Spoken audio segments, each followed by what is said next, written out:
전성가족 여러분 안녕하세요. 지난밤 편하게 잘 쉬셨나요? 우리 어린이들 편안하게 잘 잤나요? 다시 일어나게 하신 하나님께 감사합니다. 그럼 다 같이 묵상 기도하고 목요일 아침 예배시 시작하도록 하겠습니다.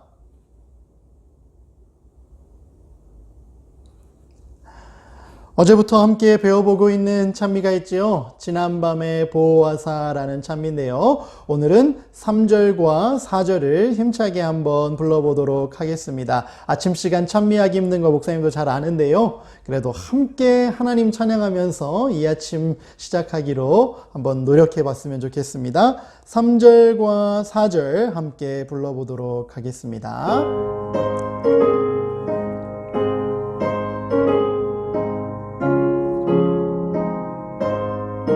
함께 하겠습니다. 예수님의 밝은 빛이 우리 맘에 비치사 밤중같이 어두운 것을 낮과 같게 하소서.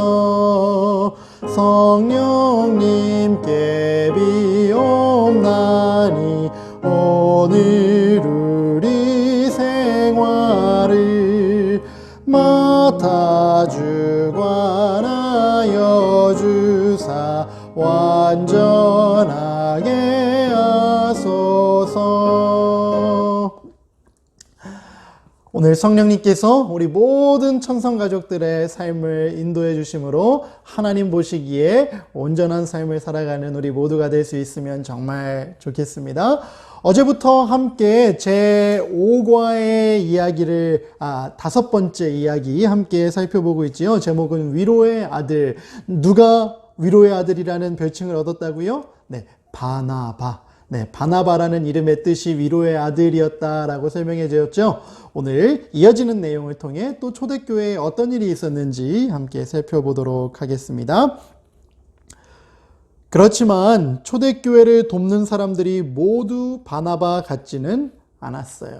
어디나 마찬가지지요. 좋은 사람이 있으면 또 그 공동체를 조금 힘들게 하거나 위기에 빠뜨리는 사람도 있는 거예요. 오늘 그 반대되는 사람의 이야기를 한번 보겠습니다. 어떤 사람들은 아까워서 억지로 내기도 했고, 어떤 사람들은 사도들이 너무 지나치게 요구한다고 생각하기도 했습니다. 돈을 걷는 것은 결코 좋은 것이 아니라고 말하는 사람들도 있었습니다. 목사님도 목회를 하고 있지만 돈 문제는 항상 민감한 문제이기 때문에 서로 쉽게 이야기하기가 어려운 문제예요. 그런데 초대교회에도 그런 일이 있었나 봐요. 아나니아와 그의 아내 삽비라도 그런 사람들 가운데 한 사람이었습니다. 그들은 죽음에서 다시 살아나신 예수 그리스도에 관한 놀라운 기별을 들었습니다. 그들은 예수님의 가르침을 사랑했고 그분이 이스라엘 사람들이 기다리던 구세주임을 믿었습니다. 많은 사람들이 재산을 팔아서 가난한 사람들과 주님의 사업을 위해 사도들의 발 앞에 바치는 것을 보고 그들도 그렇게 해야겠다고 생각했습니다. 첫 생각은 좋았어요. 근데 무슨 일이 있었나? 그래서 약속은 땅 얼마를 바치기로 하고 그것을 팔았습니다. 땅값이 얼마라는 것은 성경에 기록되어 있지 않았지만 아마도 그들은 생각했던 것보다 많은 돈을 받고 땅을 팔았나 봅니다. 땅값을 손에 받아들였을 때 그들은 그 돈을 세고 또 세어보았습니다. 그 돈을 모두 바친다고 생각하니 그들의 마음속에는 정말 아깝다는 생각이 들기 시작했어요. 그들은 아무래도 그 중에서 좀 떼어놓아야 할 것만 같다라는 생각이 들었습니다.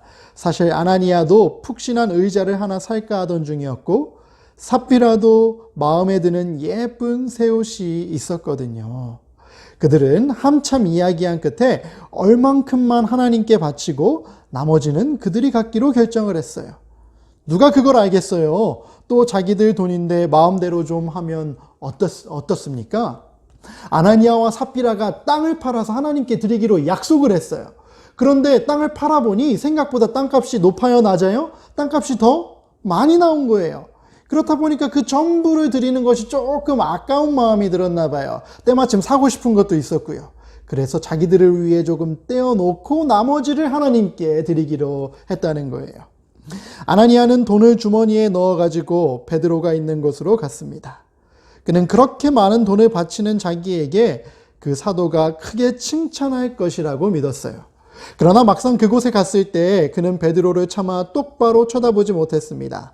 그는 몸둘 바를 모르며 돈주머니를 얼른 상위에 놓고 쫓기듯이 물러났어요. 큰 돈을 들이면서도 뭔가 찔림이 있었나 봐요. 얼굴도 제대로 쳐다보지 못하고 물러나려고 했던 거예요. 그는 왠지 마음이 괴로웠습니다. 베드로가 그의 마음속을 꿰뚫어 보고 있는 것 같았습니다. 베드로는 정말 그랬어요. 아나니아야. 그가 바친 돈에 대해서는 한마디의 감사의 말도 없이 베드로가 이야기했습니다. 사단이 내 마음에 들어와서 내가 성령을 속이고 땅값에 얼마를 떼어 놓았으니 이게 어떻게 된 일이냐? 땅이 그대로 있을 때에도 내 땅이 아니며 판 후에도 내 마음대로 할 수 없는 것이 아니냐? 그런데 어찌하여 내가 이런 일을 할 생각을 가지게 되었느냐? 너는 사람을 속인 것이 아니라 하나님을 속인 것이다. 그 마음이 얼마나 뜨끔하고 찔렸을까요?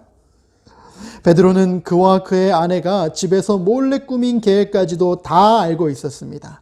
어떻게 그가 그 일을 알아낼 수 있었을까요? 아나니아의 충격은 너무나 컸습니다. 그 충격 때문에 그는 그 자리에서 퍽 쓰러져 죽고 말았어요. 몇몇 젊은이들이 그의 시체를 메고 나가 장사를 지냈습니다. 아멘. 오늘 여기까지 살펴볼 거예요. 어제 이야기와 달리 오늘의 이야기는 조금 슬픈 결말을 보여주고 있어요. 하나님께 다 드리기로 했다가 생각보다 금액이 많아지자 일부를 자기를 위해 숨긴 아나니아가 베드로 앞에서 모든 것을 다 들키게 된 사건. 이 말씀을 통해서 우리가 어떤 교훈을 한번 기억해 봐야 할까요? 오늘의 내용을 정리하고 마치도록 하겠습니다. 첫째, 읽어볼까요? 시작. 하나님께 드린 약속은 어떤 상황 속에서도 꼭 지키기 위해 최선의 노력을 다해야 해요. 여러분, 하나님께 무언가를 드리기로 약속했다면, 드리는 것뿐만 아니라 하나님께 내 마음에 그것이 무엇이 되었든 약속을 했다면, 일단 내 입으로 뱉었다면 상황이 어떻게 변하든지와 상관없이 최선을 다해 지키기 위해 노력해야 해요.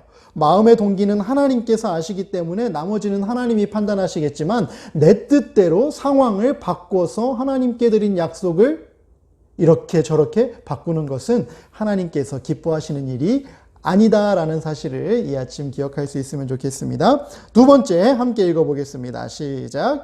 우리의 마음을 다 아시는 하나님께서는 무엇을 얼마만큼 드렸느냐보다 얼마나 정직하게 기쁜 마음으로 드렸느냐를 보세요. 여러분, 굉장히 중요한 말이에요. 하나님께서는 우리가 얼마나 많이 드렸느냐를 보는 것이 아니라 나에게 주신 축복 중에 얼마나 정직하게, 그것도 억지로가 아니라 기쁜 마음으로 드렸느냐 하는 것을 보신다는 거예요. 여러분, 하나님께서 우리에게 주신 축복들 참 많이 있지요.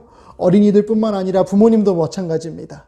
하나님께서 내 삶에 주신 축복이 무엇이든지 간에 하나님의 것을 하나님께 돌려드리는 일을 기쁘게 할 때 하나님은 더 큰 축복을 주실 수 있다는 것, 이 아침 꼭 기억하면서 하나님의 것을 하나님께 돌려드리는 일에 최선을 다하는 천성가족들이 되어주시기를 부탁드립니다. 다 같이 기도하고 오늘의 말씀 마치도록 하겠습니다.